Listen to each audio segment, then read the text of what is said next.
पश्चिमी एशिया में भड़कता संघर्ष अब सिर्फ उस देश तक सीमित नहीं रहा, इसकी आंच अब भारत तक पहुंचने लगी है। प्रधानमंत्री नरेंद्र मोदी ने राज्यसभा में साफ संकेत दिए हैं कि हालात सामान्य नहीं है और देश को हर स्तर पर सतर्क रहने की जरूरत है। व्यापारिक रास्तों पर असर, ऊर्जा आपूर्ति पर दबाव और खाड़ी देशों में रह रहे लाखों भारतीयों की सुरक्षा, ये सभी मुद्दे अब भारत के लिए बड़ी चुनौती बनकर सामने आ रहे हैं। खास तौर पर स्ट्रेट ऑफ हॉर्मुज़ में बढ़ता तनाव चिंता और बढ़ा रहा है। लोकसभा के बाद राज्यसभा में प्रधानमंत्री नरेंद्र मोदी ने इसी पर चिंता जताते हुए क्या कुछ कहा, आपको दिखाते हैं।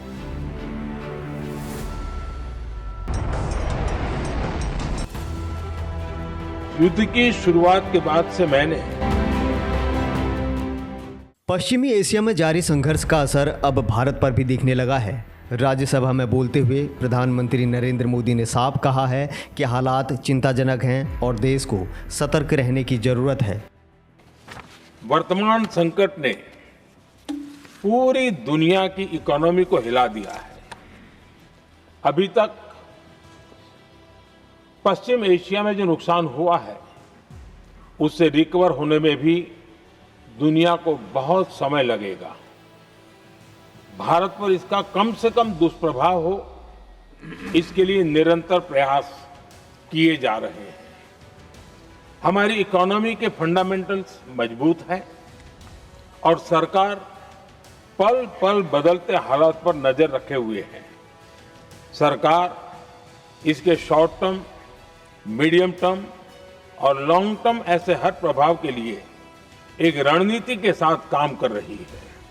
प्रधानमंत्री मोदी ने कहा है कि इस संघर्ष की वजह से भारत के व्यापारिक रास्ते प्रभावित हुए हैं और देश के सामने अप्रत्याशित चुनौतियां खड़ी हो गई हैं। पेट्रोल, डीजल, गैस और उर्वरकों जैसी जरूरी चीज़ों की सप्लाई पर असर पड़ा है, जिससे ऊर्जा सुरक्षा पर भी दबाव बढ़ा है।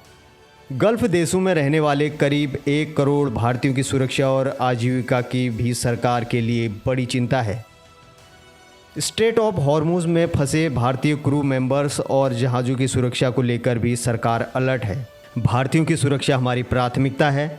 प्रधानमंत्री मोदी ने कहा कि भारत लगातार गल्फ देशों के साथ संपर्क में है और ईरान, इजराइल और यूनाइटेड स्टेट के साथ भी संवाद जारी है।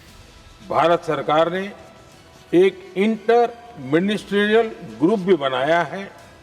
ये ग्रुप नियमित मिलता है और हमारे इंपोर्ट एक्सपोर्ट में आने वाली हर दिक्कत का आकलन करता है और ये ग्रुप आवश्यक समाधान पर भी निरंतर काम करता रहा है। जैसे कोरोना के समय में अलग अलग सेक्टर्स की चुनौतियों से निपटने के लिए एक्सपर्ट्स और ऑफिसर्स के एम्पावर्ड ग्रुप्स बने थे, वैसे ही कल ही ऐसे 7 नए एम्पावर्ड ग्रुप्स का भी गठन किया गया है। ये group supply chain, petrol, diesel, fertiliser, gas, महंगाई ऐसे विषयों पर त्वरित और दूरगामी रणनीति के तहत कार्रवाई करने का काम करेंगे। मुझे पूरा भरोसा है कि साझा प्रयासों से हम परिस्थितियों का बेहतर सामना कर पाएंगे। कमर्शियल जहाज़ों पर हमले और अंतर्राष्ट्रीय जलमार्गों में रुकावट को भारत ने अस्वीकार्य बताया है और सुरक्षित आवागमन के लिए प्रयास तेज किए हैं। सरकार ने भरोसा दिलाया है कि भारत के पास क्रूड ऑयल का पर्याप्त भंडार है और सप्लाई बनाए रखने के लिए कई विकल्प तैयार हैं।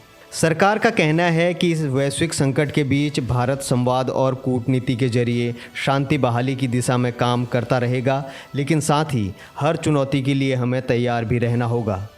सरकार का कहना है कि हालात भले ही तनावपूर्ण हो, लेकिन भारत पूरी तरह से तैयार है, चाहे बात ऊर्जा सुरक्षा की हो, वैश्विक कूटनीति या अपने नागरिकों की सुरक्षा की। पीएम मोदी ने साफ कर दिया है कि भारत शांति और संवाद के रास्ते पर आगे बढ़ेगा, लेकिन हर संकट से निपटने के लिए पूरी तरह मुस्तैद है।